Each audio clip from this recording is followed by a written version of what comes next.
बिस्मिल्लाहिर्रहमानिर्रहीम। अस्सलाम वालेकुम दोस्तों, आया उस्ताद अब्दुल गफ़ार। तव्हां ॾिसी रहिया मुंहिंजो यूट्यूब चैनल।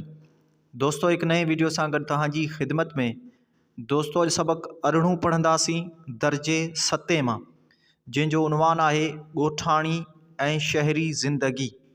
तव्हां दोस्तनि खे गुज़ारिश आहे, जेकॾहिं चैनल ते नवां आहियो, चैनल खे सब्सक्राइब, वीडियो खे लाइक शेयर ऐं पंहिंजे क़ीमती राय खां ज़रूरु आगाह कंदा। हलूं था सबक़ खे पढ़ण जे तरफ़। सबक़ अरिड़हं ॻोठाणी ऐं शहरी ज़िंदगी। अब्बास: अस्सलामु अलैकुम।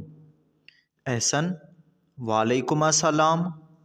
अब्बास: एहसन, ॻोठ मां कॾहिं आएं? घणा ॾींहं लॻाए छॾिया अथई? एहसन: हा अब्बास, ॻोठ में ॾाढो मज़ो आयो। थधियूं हवाऊं, चीकी मिटीअ जी ख़ुशबूइ, नानीअ जे हथनि जी मखण वारी मानी ऐं माटीअ में विलोड़ियल लस्सीअ जो त मज़ो ई पंहिंजो हो। बसि जेकॾहिं इम्तिहान न हुजनि हा त अञा बि कुझु ॾींहं वधीक ॻोठ में रहां हा। अब्बास: एहसन, चई त सच थो, पर शहरी ज़िंदगी ॻोठाणे ज़िंदगीअ खां वधीक चङी आहे। शहरनि में ॻोठनि खां वधीक सहूलियतूं आहिनि। वॾा ऐं वेकिरा रस्ता, स्कूल, कॉलेज ऐं यूनिवर्सिटियूं आहिनि जितां इल्मु हासिलु कजे थो। सरकारी तोड़े ख़ानगी इस्पतालूं बि आहिनि जिते हर क़िस्म जी बीमारीअ जो इलाज थिए थो। ख़रीदारीअ लाइ वॾा वॾा शॉपिंग मॉल ऐं हिकु जॻह खां ॿिए जॻह ताईं वञण लाइ रक्शाऊं, बसूं ऐं गाॾियूं बि हूंदियूं आहिनि।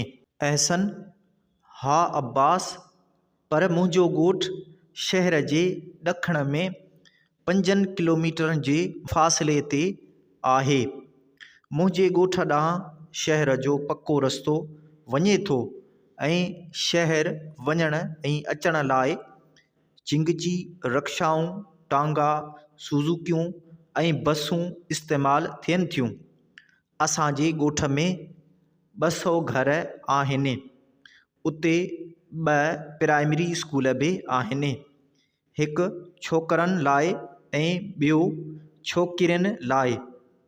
अब्बास: पर एहसन, शहरनि में जेकी सिहत जूं सहूलियतूं आहिनि उहे ॻोठनि में त कोन हूंदियूं आहिनि।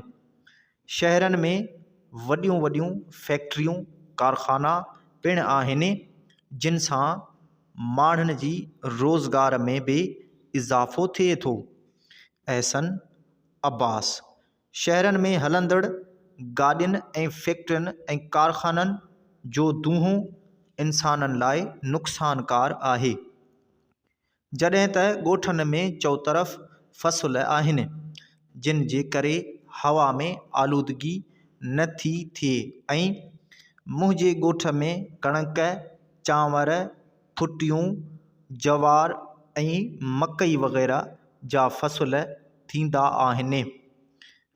अब्बास: एहसन, शहरनि में त पीअण जे पाणीअ खे साफ़ करण जी सहूलियत बि मौजूदु आहे ऐं हर कॉलोनीअ में मस्जिदूं ऐं मदरसा पिणु मौजूदु आहिनि जिन में असीं दीनी तइलीम वठी सघूं था।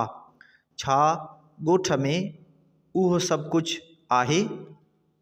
एहसन: हा अब्बास, मुंहिंजे ॻोठ में 2 मस्जिदूं आहिनि जिन में निमाज़ सां गॾोगॾु ॿारनि खे क़ुरान शरीफ़ जो दर्स पिणु ॾिनो वेंदो आहे।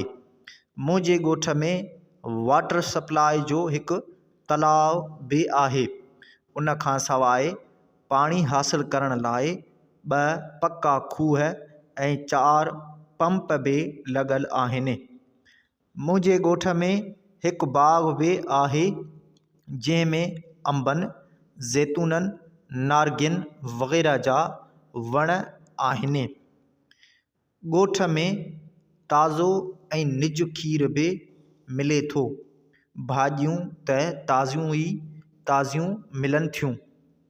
अब्बास: अहसन, वाक़ई ॻोठाणी ऐं शहरी ज़िंदगीअ में को ख़ासि फ़र्क़ु न रहियो आहे, पर ॻोठनि में अञा बि शहरनि जहिड़ियूं सहूलियतूं न आहिनि।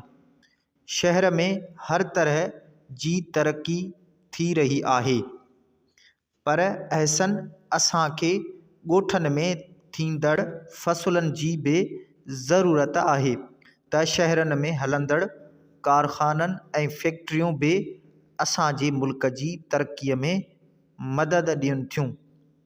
अहसन, ताज़ो असांजे ॻोठ में सिंध सरकार ॻोठ सुधार रिथा अमल में आंदी आहे, जंहिं करे ॻोठनि में बि पक्का घर, सिहत जा मर्कज़ ऐं घुर्बल सहूलियतूं मिली रहियूं आहिनि।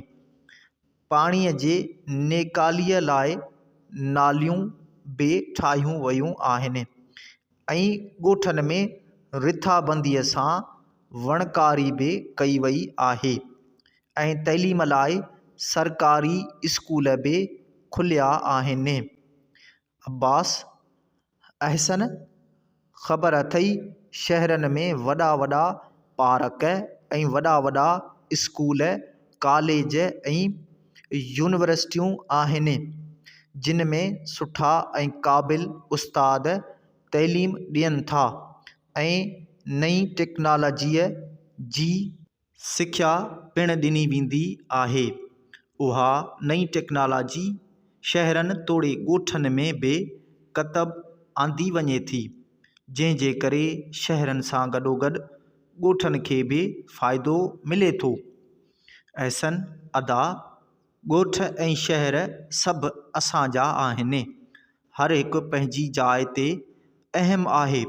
कुझु शयूं शहरनि में फ़ाइदे वारियूं आहिनि त के वरी ॻोठनि में, पर ॻोठनि में साफ़ हवा, पाणी ऐं सिहतमंद खाधो मुयसरु आहे। उते फ़सुलनि जा वणंदड़ नज़ारा ऐं वणकार ॾाढी मन मोहींदड़ आहे। ख़ासि करे ओताकूं त तहज़ीबी ऐं सक़ाफ़ती सिख्या घर आहिनि, जिते वॾड़ा विंदर विरूंह सां गॾु पंहिंजे तजर्बनि ऐं मुशाहिदनि ज़रिए नए नस्ल जी सुठी तरबियत कंदा रहनि था। अब्बास: अदा, मूंखे इहा त ॾाढी भली ॻाल्हि ॿुधाई अथई। ईंदड़ मोकलनि में तुंहिंजे ॻोठ हली सभु कुझु अखियुनि सां ॾिसबो। अहसन, अदा, गॾिजी घुमण में ख़ुशी थींदी।